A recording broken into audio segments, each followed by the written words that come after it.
मेरे पति मुझसे 17 साल बड़े थे और मैं 21 साल की, बहुत ज़्यादा गोरी और भरे बदन की, बहुत ही खूबसूरत लड़की थी। मुझे जो देखता वह दीवाना हो जाता। और मेरे पति देखने में बहुत लंबे चौड़े थे। उनके सिर पर बाल भी नहीं थे। उनका बर्ताव मेरे साथ अच्छा नहीं था। वह हमेशा से मुझसे नाराज ही रहते थे। शादी की पहली रात को उन्होंने मेरे साथ जो किया वह अच्छा नहीं था। मेरे खून निकल रहा था और वह कमरा छोड़कर चले गए। उन्होंने पलट कर भी नहीं देखा मेरी तरफ। जी हाँ दोस्तों, यह बात उस समय की है जब मैं ग्रेजुएशन में पढ़ाई कर रही थी। मेरी बड़ी दीदी को लड़के वाले देखने आए थे। उन्होंने मेरी दीदी को पसंद कर लिया था और शादी फिक्स कर दी थी। मेरे माता पिता और हम लोग भी बहुत खुश थे इस शादी से, क्योंकि यह हमारे घर की पहली शादी थी।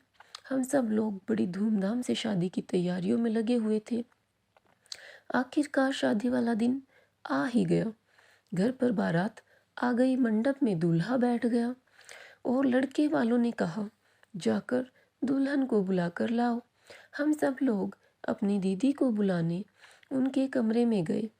लेकिन जब हमने कमरा खोल कर देखा तो हम सब लोगों की ज़मीन खिसक गई। हम सब लोग हैरान रह गए।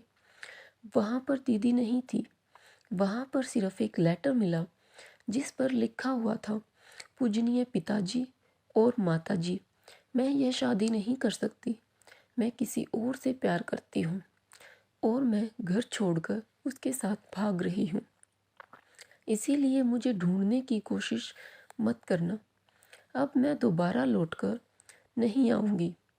यह सब सुनकर मेरे माता पिता के पैरों तले जमीन खिसक गई।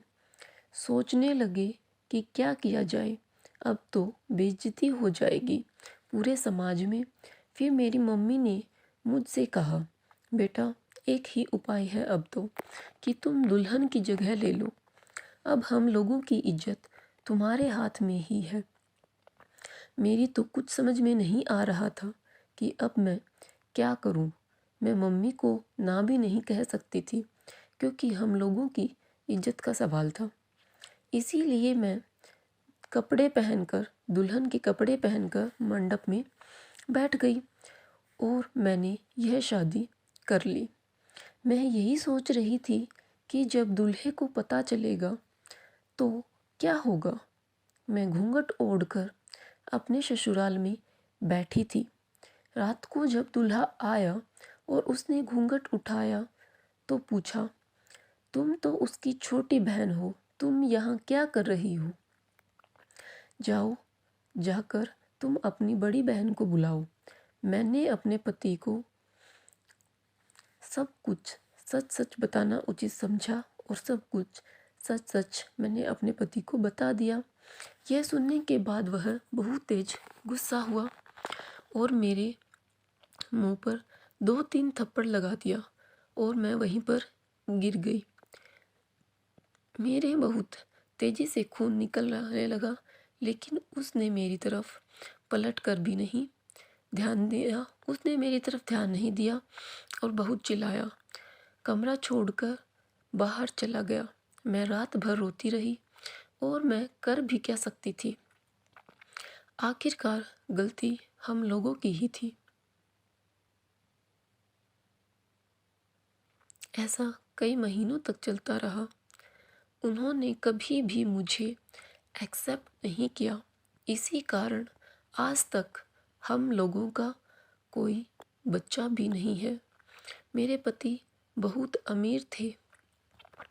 उनके पास पैसा, दौलत, सोना चांदी बहुत है, लेकिन बस हम लोगों के पास सुकून नहीं था। हम लोग जब भी बाजार जाते थे तो लोग मुझे उनकी बेटी समझ लिया करते थे, या देखकर वह मुझसे और भी ज़्यादा जल जाते थे। इसीलिए इसी कारण से वह मुझे कभी भी अपने साथ लेकर नहीं जाते थे। एक दिन मैंने पड़ोस में एक लड़के को देखा जो मुझे घूर रहा था। मैंने जब ध्यान से उसको देखा तो मुझे याद आया, यह वही लड़का था जो मेरे साथ मेरी क्लास में पढ़ता था। उसका नाम रोहित था। हम लोग कभी एक साथ बैठकर बात कर लिया करते थे जब हम क्लास में पढ़ते थे। मेरे पति से तो मेरी हमेशा लड़ाइयाँ ही होती थी। पूरा मोहल्ला हम लोगों पर हंसता था और हम लोगों की लड़ाइयों का मज़ा देखकर मज़ा लेता रहता था। लेकिन केवल रोहित ही था जो मेरे दुख दर्द को समझता था। एक दिन मैं और रोहित घर के बाहर खड़े होकर बात कर रहे थे। तभी अचानक मेरे पति आ गए और उन्होंने हम दोनों को देख लिया। वे मेरे ऊपर बहुत चिल्ला रहे थे और मुझसे लड़ाई कर रहे थे। मैंने उससे कहा कि अब मैं कभी उससे दोबारा बात नहीं करूँगी, लेकिन वह मेरी बात सुनने को तैयार ही नहीं थे। सिर्फ गुस्सा किए जा रहे थे, बहुत ज़ोर से चिल्ला रहे थे, जिसकी वजह से उनका बीपी बहुत हाई हो गया था। वह चिल्लाते हुए जीने की तरफ जाने लगे। तभी उनका पैर फिसल गया और वह जीने से गिर गए। फिसलकर सीधा नीचे गिर पड़े। मेरी तो समझ में नहीं आ रहा था कि अब मैं क्या करूं। तब मैंने सोचा कि क्यों ना मैं राहुल को ही बुला लूं और राहुल की मदद ले जाए, क्योंकि और कोई मोहल्ले वाला तो मेरी मदद नहीं करेगा। इसीलिए मैं तुरंत ही अपने पड़ोस के राहुल को बुलाने के लिए उसके घर पे गई और राहुल को बुलाकर लाई। हम दोनों तुरंत उनको हॉस्पिटल ले गए। हॉस्पिटल ले जाने के बाद डॉक्टर ने मुझसे कहा कि आपके पति कोमा में चले गए, अब भगवान ही इनकी रक्षा कर सकते हैं। मैं भगवान से बहुत प्रार्थना करने लगी, उनको जल्दी ठीक कर दो, वरना मैंने तो राहुल ने दिन रात उनकी सेवा की। मेरे पति को भी एहसास हो गया था कि इतना पैसा, इतनी दौलत, इतना धन किसी काम का नहीं है, क्योंकि इतना पैसा होने के बावजूद भी किसी ने उनका साथ नहीं दिया। सिर्फ राहुल और मेरी पत्नी ने मेरा साथ दिया है। एक दिन डॉक्टर ने मुझे कॉल की और कहा, आपके पति होश में आ गए हैं, जल्दी आ जाइए।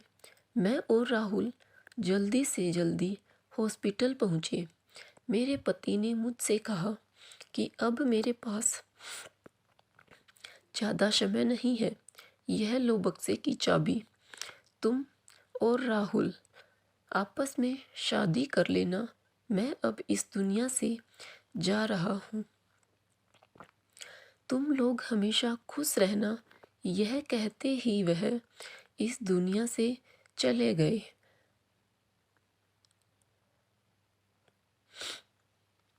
हम लोग बहुत रोए और उनको अंतिम विदाई देकर अपने घर लौटे तो वह चाबी से हम लोगों ने वह बक्सा खोला तो हम लोगों के होश उड़ गए। उस बक्से में इतना सा सोना, इतना चांदी था कि हम लोगों की 7 पुश्तें बैठकर खा सकती थी। मैंने और राहुल ने शादी कर ली। आज हम दोनों 2 बच्चे भी थे। आज हम लोग मज़े से अपनी ज़िंदगी जी रहे थे और बहुत खुश हैं।